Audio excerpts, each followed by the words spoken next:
fazer uma discussão aqui de como é que é o alfa, então, do circuito RLC série, tá? Lá no circuito RLC paralelo, nós fizemos a seguinte análise, né? Que se nós, para essa função aqui, derivada, essa equação diferencial, dado aqui, R sobre L, dI dt, mais 1 sobre LC vezes I. Se nós supormos, né, fizermos a tentativa, tá? Solução C da forma para I de t ser uma constante vezes uma exponencial elevado na S1 de t.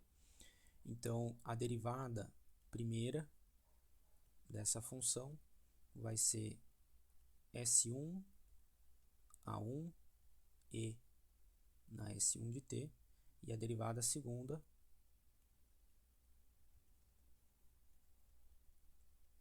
é igual a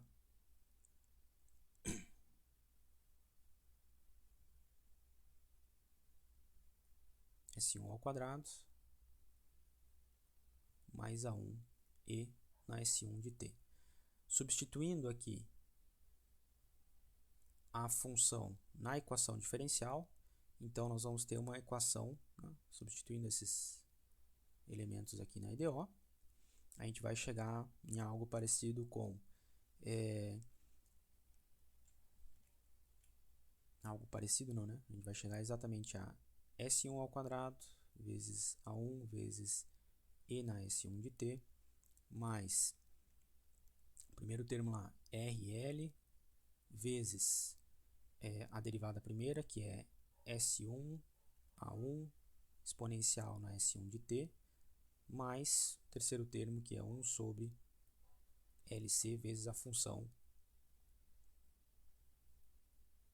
A1 e na S1 de t, né? Nossa suposta solução aqui, né? Que a gente fez o teste lá no começo do circuito paralelo. E aí daqui a gente coloca em evidência aqui o termo A1 e a função exponencial S1 de t, e daí aqui obtemos S1 ao quadrado mais R sobre L S1 mais 1 sobre LC. Ou seja, a equação característica, né, chamada equação característica da EDO de segunda ordem. Essa aqui é a equação característica dessa EDO. De tal forma que nós assumimos, então, uma solução possível, não trivial, né, que não seja com o coeficiente A1 sendo igual a zero, ou S1 se tornando infinito, para que isso aqui seja verdadeiro. A solução não trivial dessa equação aqui, para esses termos, está quando este termo aqui ele for igual a zero, né? Ou seja, quando a função S 1 ao quadrado mais R sobre L S1 mais 1 sobre LC. Em que condições que isso aqui é igual a zero? É uma solução não trivial que a gente vai achar lá a corrente, a função para a corrente que soluciona a equação característica, a equação diferencial do circuito RLC série. E aí, essa aqui é uma equação de segunda ordem, em termos de S1, né? Então a gente tem lá que pela regra equação de Bhaskara, né? Existem duas soluções para essa função aqui S, que é a primeira raiz dessa solução aqui, S1 é igual a menos B sobre 2A, ou seja, vai ser menos R sobre 2L mais raiz de menos B ao quadrado, ou seja, B ao quadrado, né? Não menos B ao quadrado, RL elevado ao quadrado, já que o B é este termo aqui, menos 4 AC, ou seja, menos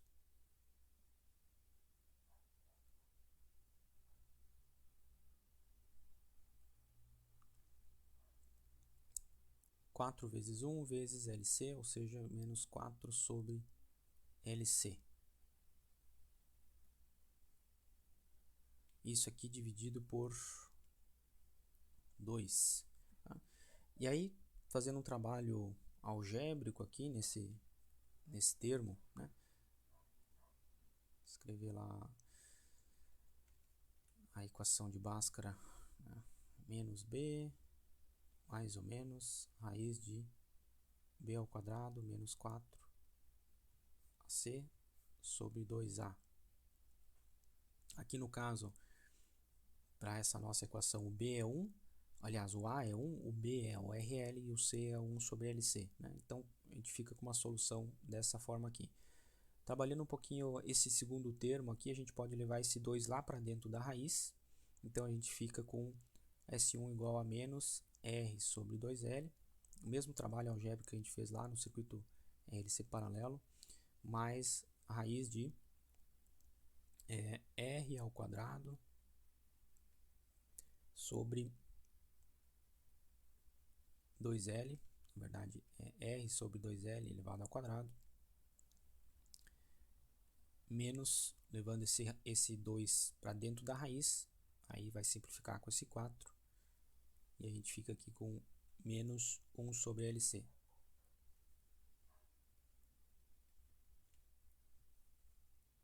Tá? E esse trabalho aqui é unicamente para a gente ter os novos coeficientes de amortecimento, que a gente vai chamar. Esse cara aqui vai ser o alfa do circuito série, e deste cara aqui vai vir o ômega zero, só que o ômega zero nós vamos chamar de a raiz desse termo, ou 1 sobre raiz de LC. Então, o que muda no circuito série?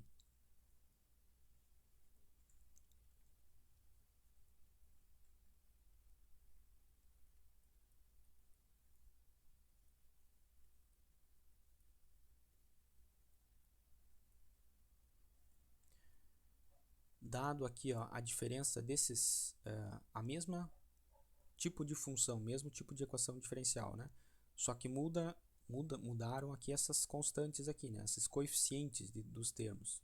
Isso aqui permaneceu igual, não mudou, mas mudou o coeficiente desse termo do meio. Então isso altera apenas o alfa,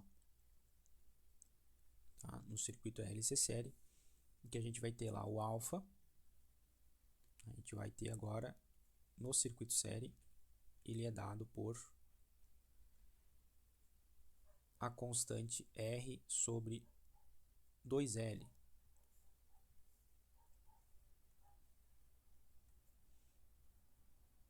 E a gente continua chamando esse alfa aqui, é o coeficiente de amortecimento exponencial.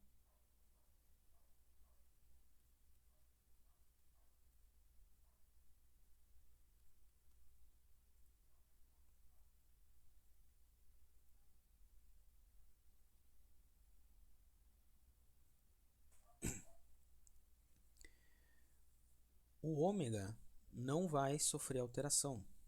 Tá? O ômega zero.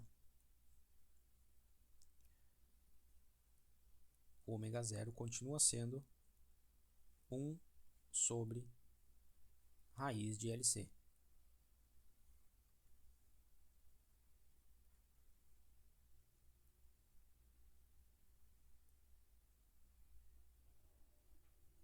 E é a frequência de ressonância do circuito série.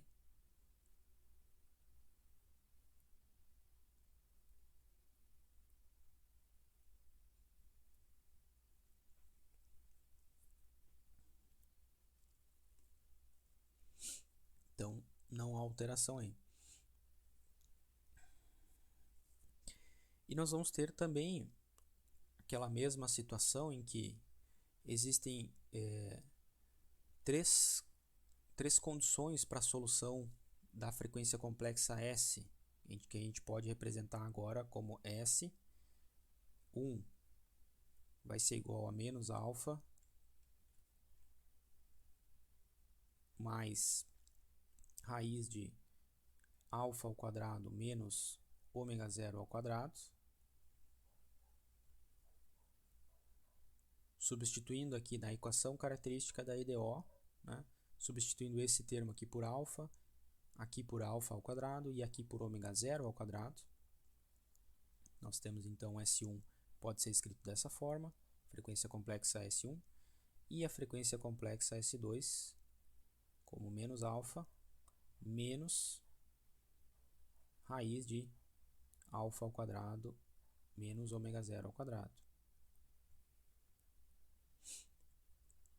E a gente continua tendo aquelas situações, aquelas três possíveis situações. Quando alfa for maior do que ômega zero, acontece que esta raiz aqui é a raiz de um número positivo, né? Então nós temos o delta dessa raiz é positivo, e aí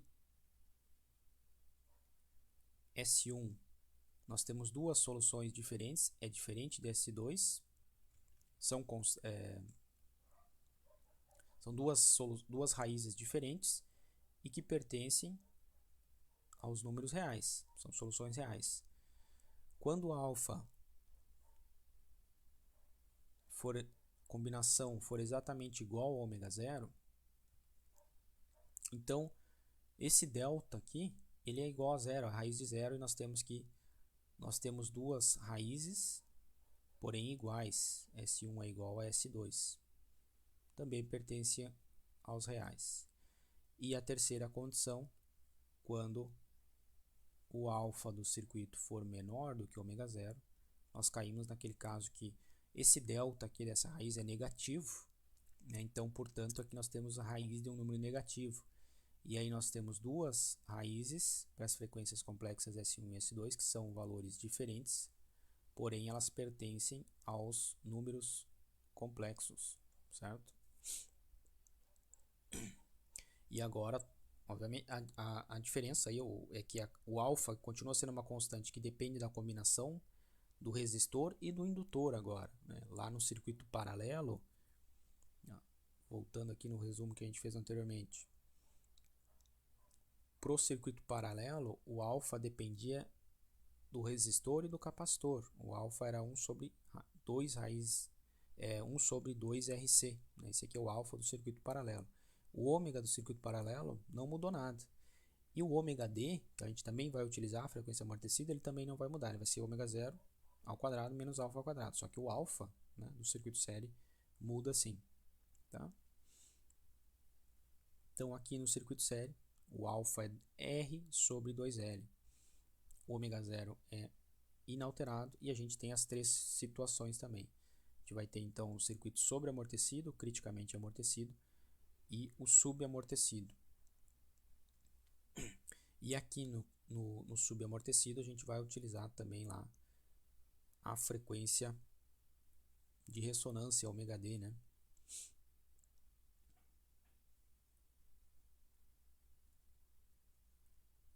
Que é ômega zero ao quadrado menos alfa ao quadrado.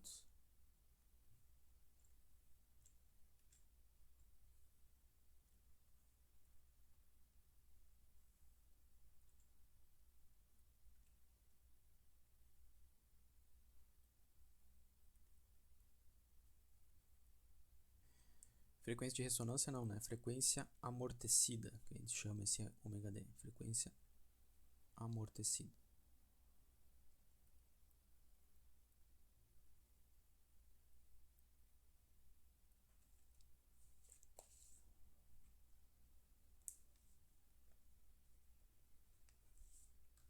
Ok?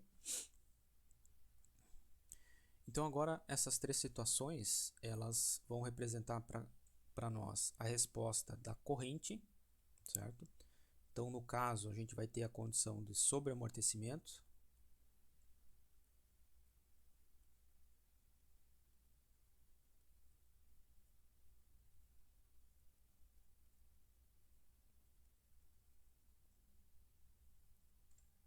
que a combinação de alfa dos resistores, do resistor, indutor e capacitor resultam alfa maior que ômega zero.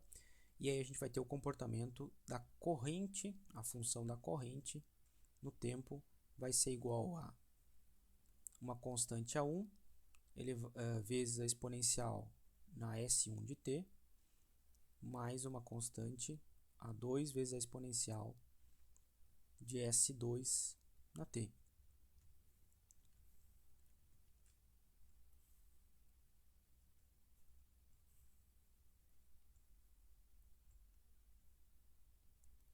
Onde S1 e S2 são iguais aqui a menos alfa mais ou menos raiz de alfa ao quadrado menos ômega zero ao quadrado.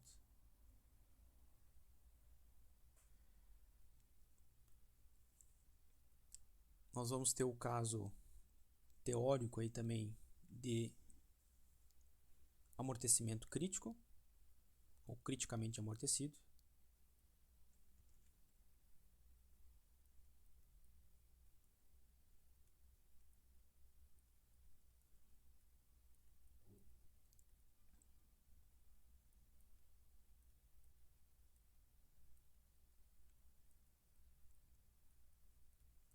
Que a combinação dos componentes resulta um alfa igual a ômega zero. Também, né, esse caso aqui, na prática, ele é quase impossível de acontecer, pela aquela questão de os valores exatos da resistência, indutância e capacitância dificilmente vão se combinar exatamente para que o alfa seja exatamente igual a ômega zero, mas é uma resposta aí teórica, né, que a gente tem o comportamento da corrente no circuito é igual a uma exponencial elevado na menos alfa de t vezes uma constante A1 mais uma constante A2 vezes t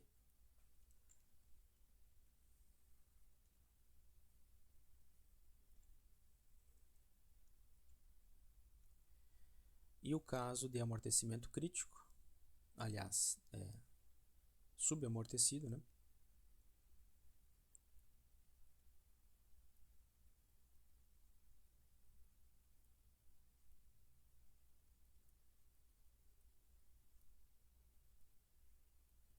Em que nós temos um valor de alfa menor do que ômega zero. Aí a corrente vai ter um comportamento que tem um amortecimento exponencial, representado aqui por uma exponencial elevado na menos alfa de t também, só que com componentes senoidais, né, e cossenoidais. Então aqui multiplicando essa exponencial amortecida, essa função de amortecimento exponencial está multiplicando aqui uma constante B1 vezes um cosseno de ômega d t mais uma constante B2 vezes um seno de ômega d t. Deixa eu botar um pouco mais para cá.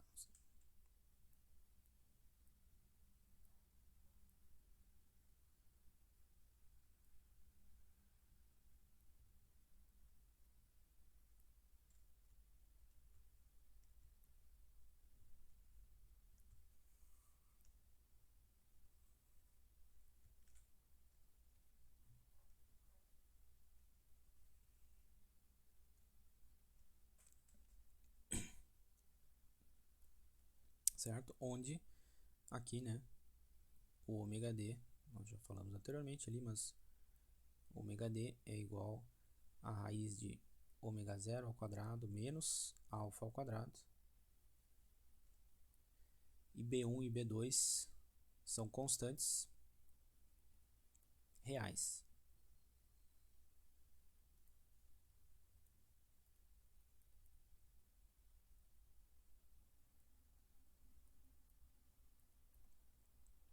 assim como A1 e A2, nas outras duas soluções, também são constantes reais. E essas constantes, A1, A2 e B1 e B2, definimos aí a partir das soluções das condições iniciais, né?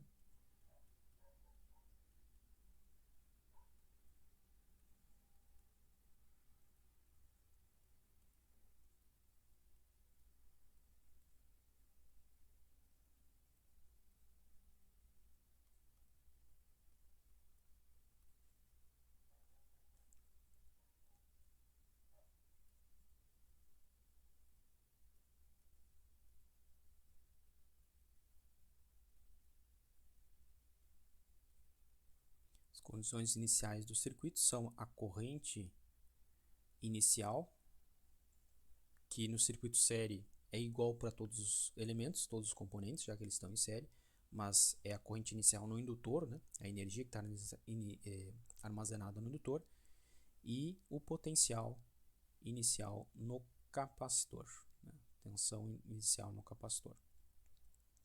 Beleza? Então aí a gente vê que os dois circuitos, o série, o RLC série e o paralelo, como eles têm a equação diferencial que rege o comportamento, né, de tensão num e corrente no outro, tem a mesma forma, né? A gente vai ter os mesmos tipos de solução. Só que então aquelas formas de onda que nós tínhamos para tensão no circuito paralelo valem para a corrente no circuito série, ok? Esse comportamento.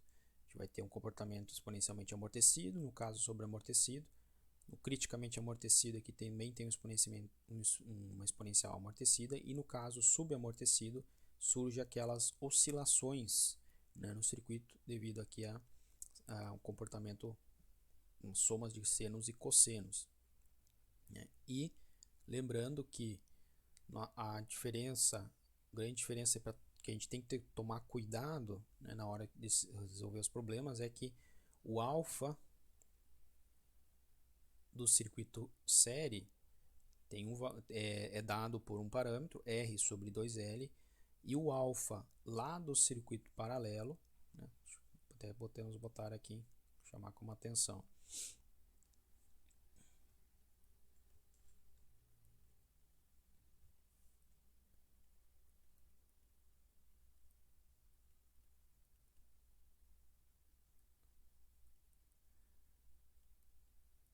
No RLC paralelo, o alfa ele é dado por 1 sobre 2RC,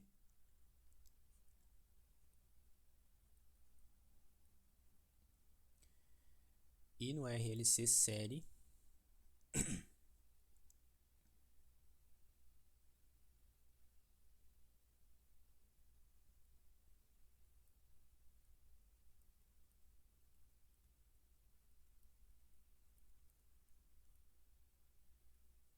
o alfa é R sobre 2L, tá? Então esse é um dos cuidados que nós temos que ter, que eles mudam. E o ômega zero continua igual para os dois circuitos, é 1 sobre raiz de LC, né? Menos mal aí também, menos um ponto para nos confundir, mas o alfa ele acaba mudando por questão de mudar lá os coeficientes da equação diferencial que rege o circuito. Beleza? Então, vamos em seguida aí, vamos fazer alguns exemplos de análise do circuito RLC série.